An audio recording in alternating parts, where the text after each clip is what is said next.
Ces tueurs débarquent vers 21h dans la cour de sa maison. Ils ne viennent pas pour de l'argent, ni pour des objets de valeur. Ils viennent pour le tuer. C'est à cet endroit que les bandits ont sauté pour entrer ici. On ignore d'où est-ce qu'ils viennent. Ils étaient nombreux.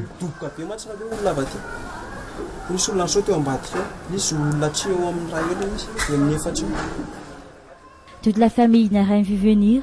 Ils dînaient tranquillement lorsque des coups de feu ont retenti. Nous avons été très surpris par les coups de feu, mais nous ne savions pas encore ce qui se passe dehors. De la fumée commence à se dégager de la douche et j'ai tout de suite accouru pour voir. Pendant ce temps-là, on entend des bruits dehors. Des gens sont en train de sauter par-dessus la clôture. Quand je suis arrivé devant les toilettes et la douche, et c'est là que j'ai aperçu un corps couché par terre.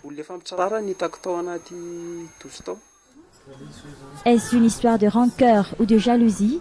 En tout cas, c'est ce qu'en pense pour l'instant sa famille.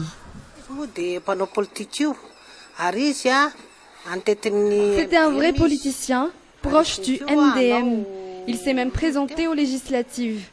Mais là, nous ne savons vraiment pas si son meurtre a un rapport avec la politique ou pas.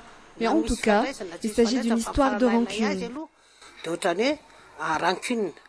Mais cela ne pourrait pas venir de son entourage ou de son quartier. Mambé était en très bons termes avec ses voisins. Il était l'ami des jeunes du quartier.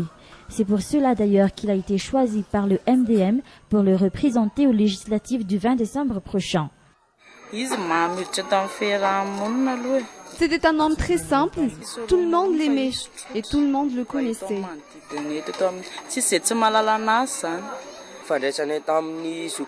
C'était un grand frère pour nous. Il était très proche de nous. C'est très triste qu'il soit parti comme ça. Encore sous le choc, son entourage n'arrive pas encore à réaliser ce qui s'est passé. C'est la première fois dans ce quartier qu'un homme est tué par balle de sang-froid. Il s'agit d'un meurtre prémédité. Ce n'est pas comme les histoires de braquage qui tournent mal. La douille de l'arme utilisée par le meurtrier pour abattre la victime n'était plus sur le lieu du crime. Pareil pour les 4 balles. Une enquête est ouverte dans cette affaire de meurtre.